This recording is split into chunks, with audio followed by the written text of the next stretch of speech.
दोस्तों नमस्कार, मैं अखिलेश गुरु आपका स्वागत करता हूं मेरे YouTube चैनल पर। दोस्तों, प्रतिभा नमन के 5वें एपिसोड में आज हमारे साथ हैं होशंगाबाद के वरिष्ठ पत्रकार श्री देवेंद्र अवधिया जी।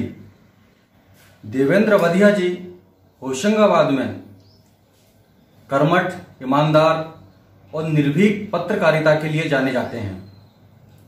देवेंद्र अवधिया जी पिछले 25 सालों से पत्रकारिता के क्षेत्र में हैं और आज एक प्रतिष्ठित पत्रकार के रूप में जाने जाते हैं। इन्होंने 1995 से अपनी पत्रकारिता का सफर शुरू किया। भोपाल, छिंदवाड़ा, राजगढ़, ब्यावरा, इटारसी होते हुए पिछले 8 सालों से अपने गृह नगर होशंगाबाद में पत्रिका के माध्यम से अपनी सेवाएं दे रहे हैं। देवेंद्र अवधिया जी ने नर्मदापुरम टाइम्स नाम का अखबार भी निकाला था और अपने संघर्ष के दिनों में इन्होंने पेपर भी बांटे हैं। तो हम देवेंद्र अवधिया जी का बहुत बहुत स्वागत करते हैं। आपका स्वागत है देवेंद्र जी। स्वागत है आपका भी। देवेंद्र जी, सबसे पहले मैं आपसे आपकी पारिवारिक पृष्ठभूमि के बारे में जानना चाहूंगा। देखिए, मेरा जन्म होशंगाबाद में ही हुआ जी। और मेरे पिता श्री रामलाल अवधिया जी एक शिक्षक रहे जी। और उन्होंने यहाँ पर 40 साल यहाँ पर सेवाएं दी और अब सेवानिवृत्त हो चुके हैं। अच्छा, बहुत बढ़िया देवेंद्र जी। तो देवेंद्र जी, आपको 25 साल हो गए हैं पत्रकारिता करते हुए। आपके पत्रकारिता के सफर के बारे में कुछ बताएं। 1995 की बात थी। मैं जब हाई सेकेंडरी में पढ़ता था तो मेरी एक गुरु थी शोभा दुबे जी। तो उन्हें मेरी हिंदी बहुत मतलब अच्छी और जो मैं लिखता था तो वो मुझे काफी प्रोत्साहित करती थी और उन्हीं के माध्यम से मैंने पत्र संपादक के नाम अखबारों में लिखना पहले कॉलम चलता था पत्र संपादक के नाम। तो उसमें अपना विचार, अपनी अभिव्यक्ति को अपन लिखते थे। तो वो जब जैसे ही मेरे कुछ अखबारों में प्रकाशन शुरू हुआ तो उसमें फिर मेरे जो स्कूल के अन्य जो मेरे गुरुदेव थे उन्होंने भी बहुत उसको अप्रिशिएट किया। और उसके बाद में फिर जो लोग मुझसे संपर्क में थे उन्होंने भी मुझे कहा कि यार तुम तो बहुत अच्छा लिखते हो, तुम पत्रकार क्यों नहीं बन जाते हो। तो फिर मैंने इसको थोड़ा सा जहन में मेरे आया कि हो सकता है कि मुझे कुछ लेखन के आगे बढ़ना चाहिए, लेखन के क्षेत्र में आगे बढ़ना चाहिए। तो फिर उसके बाद में फिर मैं संपर्क में आया कल्याण जैन जी के। अच्छा। जो यहाँ के वरिष्ठ पत्रकार रहे हैं। और शंभू सोनकिया जी हैं, उनके संपर्क में आया। अच्छा। तो फिर कुछ थोड़ा सा टूटा फूटा लिखना शुरू किया। और उसके बाद में फिर जो पत्रकारिता का सफर स्वदेश से शुरू हुआ मेरा। अच्छा। तो स्वदेश में जब मैंने लिखना शुरू किया तो कुछ खबरों को मतलब शासन प्रशासन और सामाजिक और राजनीतिक क्षेत्र में मुझे काफी उसमें मतलब समर्थन मिला। अच्छा। तो उसके बाद में फिर जो मेरी शुरुआत हुई तो मैं फिर चलता रहा जी। अच्छा, तो कहाँ आप रहे, किन किन पत्रिकाओं में आपने पत्रकारिता की है? देखिए, स्वदेश के बाद में फिर मेरी जागरण में शुरुआत हुई। अच्छा। और जागरण भोपाल वहाँ पर मैं पहुंचा और काफी मुझे संघर्षों के बाद वहाँ पर मुझे जॉब मिला। अच्छा। और मैंने अपनी जो फ्रंट लाइन पत्रकारिता होती है वहाँ से उसकी शुरुआत की। अच्छा। और वहाँ पर मैं प्रांतीय डेस्क पे था और प्रांतीय डेस्क पर मैंने जो सेंटरों से और अंचलों से समाचार आते थे उनको लिखना, उनकी रीराइटिंग करना, एडिटिंग करना, वो शुरू किया। देवेंद्र जी, सुना था मैंने कि जब आप अपने संघर्ष के दिनों में थे तो भास्कर से जुड़ा हुआ आपका कोई संस्मरण था, उसको सुनाइए। मैं आपसे सुनना चाहूंगा। चूंकि मेरे को कुछ बड़ा पत्रकार बनने की एक मन में लालसा थी कि उसे कहना चाहिए जुनून था। तो उस जमाने में भास्कर टॉप मोस्ट अखबार हुआ करता है जी। तो भास्कर में मैं वहाँ पर जॉब के लिए गया था। अच्छा। तो संयोग से मैं संपादक जी जो थे वो महेश श्रीवास्तव जी। अच्छा। मैं उनके आलेख भी पढ़ता था और उससे बहुत प्रभावित होता था। ठीक है। तो मैं उनसे मिलने की मेरी तमन्ना थी, पर मैं गया तो मुझे गार्डों ने वहां से मुझे बाहर कर दिया कि आप अभी नहीं मिल सकते हैं, संपादक जी अभी व्यस्त हैं। तो उसके बाद आपको ऐसा नहीं लगा कि यार ये पत्रकारिता छोड़ देनी चाहिए, मैं मिल ही नहीं पा रहा हूँ लोगों से, तो मैं पत्रकारिता को छोड़ के कुछ और करूँ? नहीं, मुझे फिर उसमें और डबल उसमें ऊर्जा आ गई। अच्छा। और मुझे ऐसा लगा कि अब तो मुझे पत्रकार बनकर ही रहना है। बहुत बढ़िया। तो हाँ, तो मतलब उस घटना ने और प्रेरित किया आपको? जी हाँ, मतलब अच्छा। मुझे ऐसा लगा कि आखिर मैं क्यों नहीं बन सकता पत्रकार। हाँ। बस उसी जुनून और उसी लगन ने मुझे आज यहाँ इस मुकाम पर पहुंचाया। हाँ। और आज मैं समाज और ये सेवा कर रहा हूँ, और मेरी लेखनी से जी आज जो परिवर्तन और बदलाव आते हैं जी, मुझे उसकी खुशी होती है। बहुत बढ़िया।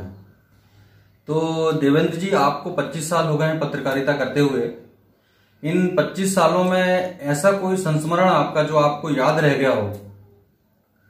एक राजगढ़ का किस्सा है। हाँ। मुझे बहुत विपरीत परिस्थितियों में राजगढ़ जिले में भेजा गया था। अच्छा। और वो मेरा पूर्व संस्थान ही था। हाँ हाँ। और कोई जाना नहीं चाह रहा था वहां पर। तो मुझको आदेश हुआ कि आपको जाना है। अच्छा अच्छा। तो चूंकि मैंने राजगढ़ जिले का ना तो कोई भौगोलिक मुझे ज्ञान था, ना तो उसके बारे में कोई जानकारी थी। ठीक है। पर मैं घर आया और मैंने घर परिवार में सबसे बात की कि मुझे राजगढ़ जाना है। तो घर वालों ने कहा कि कहाँ राजगढ़ जा रहे हो, राजगढ़ में क्या रखा है? हाँ, यहीं रहो और यहीं पे सब चीजें हैं। मैंने कहा नहीं, मैं राजगढ़ जाना चाहता हूँ। और मैं फिर राजगढ़ गया। मैंने अपने एक छोटे से बैग में 2 कपड़े रख के अच्छा भोपाल के नादरा बस स्टैंड से मैं बैठा और ब्यावरा उतरा। अच्छा। ब्यावरा में मेरा जो ऑफिस था वहाँ गया, और ऑफिस में मैंने वहाँ पे रिपोर्टिंग दी कि मैं आ गया हूँ। हाँ। उसके बाद में फिर वहाँ पर मुझे जो फीडबैक मिला कि राजगढ़ में बहुत ही ज्यादा कंडीशन खराब है, क्योंकि एक हत्या का मामला था, और हत्या के कारण जो है जो संस्थान से जुड़े व्यक्ति थे वो उनके खिलाफ कार्रवाइयाँ हुई थी। और अच्छा। मतलब जो ऑफिस था वो भी सील कर दिया गया था। अच्छा। और उसके बाद में फिर मैंने ऐसी विपरीत परिस्थितियों में अगले ही दिन राजगढ़ का रुख किया। हाँ। और बस से राजगढ़ पहुंचा। राजगढ़ बस स्टैंड से एक होटल की, और होटल में रहकर मैंने करीब 1 सप्ताह तक अच्छा संस्थान के लिए रिपोर्टिंग की। और उसके बाद में फिर मैंने अपना सेटअप खुद जमाया। हाँ। और उसके बाद में फिर मुझे वहाँ पर जो कलेक्टर और एसपी थे, अच्छा, उनका भी काफी मदद मिली। अच्छा अच्छा। और उसके बाद में उन्होंने वो जो ऑफिस सील था वहाँ से वो फैक्स मशीन हुआ करती थी पहले। अच्छा अच्छा। हाँ। तो पहले हाथ से लिख के और कागज पे लिखने के बाद में फिर उसको फैक्स करना पड़ता था। हाँ। तो हम लोग गुना कार्यालय था, गुना कार्यालय से अटैच थे, तो गुना कार्यालय में हम समाचार भेजते थे। अच्छा। फिर वहां से मेरा 2.5 साल का सफर बहुत ही मुझे आज भी यादगार है। अच्छा अच्छा। और फिर चरनोई कांड हुआ था, और जीरापुर माचलपुर की बात है। अच्छा। तो उस वक्त क्या है कि किसानों की सोयाबीन की फसल जो है वो बांझ हो गई थी, जैसे अच्छा, हाँ, फल और फूल नहीं लगते हैं। हाँ हाँ। तो किसानों ने क्या विरोध किया था कि मवेशियों को अपने खेतों में मतलब ले जाकर उसको चरा दिया था फसल को। अच्छा। तो उसी दौरान मुझे भी पता चला, तो मैं उस रिपोर्टिंग करने गया था। अच्छा अच्छा। और इसी बीच में वहाँ पर पूरा प्रशासन था और अधिकारी लोग भी थे, जिसमें कलेक्टर, एसपी और सभी अन्य अधिकारी भी थे। अच्छा। तो मैं उस कार्यालय में थोड़ा सा हल्की बारिश भी हो रही थी, और मैं जाके वहाँ रिपोर्टिंग कर रहा था। अच्छा। इसी बीच करीब 150-200 लोगों की भीड़ अच्छा उस खेत में हमले के लिए वहाँ पे अधिकारियों पे हमले के लिए हाँ आ गई थी। हाँ हाँ। तो उसमें मुझे भी वो वहाँ पे पत्थर और कुछ इस टाइप के गोल पत्थर रहते हैं। अच्छा। तो और गोफन टाइप की कुछ लकड़ियाँ थी। अच्छा अच्छा। तो उससे हमला हुआ था, तो मैं उसमें घायल हुआ था, मेरे पीठ पे चोट आई थी। अच्छा। तो मुझे घेर लिया था और मेरे को एक खटिया बैठा दिया था। अच्छा। तो कहने लगे ये अधिकारी है, कोई प्रशासन का आदमी है, और ये तो मैंने उनको समझाया कि मैं आपके पब्लिक के बीच का ही आदमी हूँ, जनता का ही आदमी हूँ और पत्रकार हूँ। मैं आपकी बात और आपकी समस्या को ही यहाँ पर उठाने आया हूँ। तो फिर उन्होंने जो है उसको स्वीकार किया कि हाँ, फिर मुझे मतलब मेरे साथ किसी तरह कोई घटना नहीं की। अच्छा। फिर मैं वहाँ से उन लोगों से निकल के बाहर आया मेन रोड पर। तो वहाँ पर मुझे एक प्रशासन की गाड़ी मिली, जिससे गाड़ी से बैठ के मैं अच्छा। आया तो मैं चूंकि घायल था और थोड़ा सा मुझे बार बार बेहोशी आ रही थी। अच्छा अच्छा। तो उन लोगों ने मुझे ब्यावरा अस्पताल लेके आए और ब्यावरा अस्पताल से फिर राजगढ़ अस्पताल लेके आए। अच्छा। राजगढ़ अस्पताल लाने तक मेरे घर पे मेरे पत्नी को भी नहीं पता था कि मेरे साथ कोई घटना हुई है। हाँ हाँ। फिर राजगढ़ से मुझे रेफर करके चिरायु अस्पताल भोपाल भेजा गया। अच्छा। जहाँ मेरा इलाज करीब 1 हफ्ते तक हुआ, उसके बाद मैं स्वस्थ होकर फिर वापस लौटा। अच्छा। इनाम था आपकी पत्रकारिता का? एक घटना है, रिपोर्टिंग करते हैं तो कई घटनाएं ऐसी घटित होती है। अच्छा। हाँ चलिए, बहुत बढ़िया देवेंद्र जी। देवेंद्र जी, आज पत्रकारों को जो सम्मान मिलना चाहिए, पत्रकारिता आज जिस सम्मानित अवस्था में होनी चाहिए वहाँ नहीं है, तो इस बारे में आप क्या कहते हैं? देखिए 20 साल पहले 25 साल पहले की पत्रकारिता और आज की पत्रकारिता में बहुत अंतर है जी। और आज जो पत्रकारिता है वो व्यावसायिक पत्रकारिता हो गई है। हाँ। और आज जो पत्रकार और पत्रकारिता कर रहे हैं वो थोड़ा सा संक्रमण ग्रसित है। मैं ये कहना चाहूँगा, यहाँ पर माफ़ी भी चाहूँगा कि अगर मेरे कुछ शब्द ऐसे हों जी कि मिशन पत्रकारिता आज नहीं है। अच्छा। कि हम जनता और समाज के लिए काम करते हैं। हाँ। हमें अपना हित नहीं देखना चाहिए। हाँ। और हम हमेशा अपनी जनता के लिए और उसकी समस्या, उसकी पीड़ा को उठाना चाहिए। और अगर हम जनता के लिए समर्पित हैं और शासन प्रशासन और जनप्रतिनिधि जनता की बातों को माने और उसे पूरा करें तो वास्तविक पत्रकारिता कहलाती है। और चूंकि मेरे लेखन से अभी तक मुझे ऐसा नहीं लगा कि कहीं कोई ऐसी चीजें जो मैंने लिखी और वो उसका निराकरण ना हुआ हो। बहुत बढ़िया था, आपने बहुत सारी समस्याओं का निराकरण किया है अपनी लेखनी के माध्यम से। तो आज के जो नवोदित पत्रकार हैं, जो पत्रकारिता के क्षेत्र में आना चाहते हैं, पर कहीं ना कहीं आज जो हम लोग महसूस करते हैं, लोग पत्रकार इसलिए बनना चाहते हैं कि या तो कुछ ऐसे काम करते हैं जो चाहते हैं कि उस पर कुछ ना कुछ दबाव बना रहे कि मैं पत्रकार हूं, या कहीं ना कहीं कुछ आर्थिक लाभ के लिए आना चाहते हैं। तो ऐसे लोगों से आप क्या कहेंगे और क्या संदेश देंगे आप ऐसे पत्रकारों को कि भाई पत्रकारिता क्या होती है, कैसे किस तरह से पत्रकारिता करनी चाहिए? पत्रकारिता एक मिशन है। हाँ।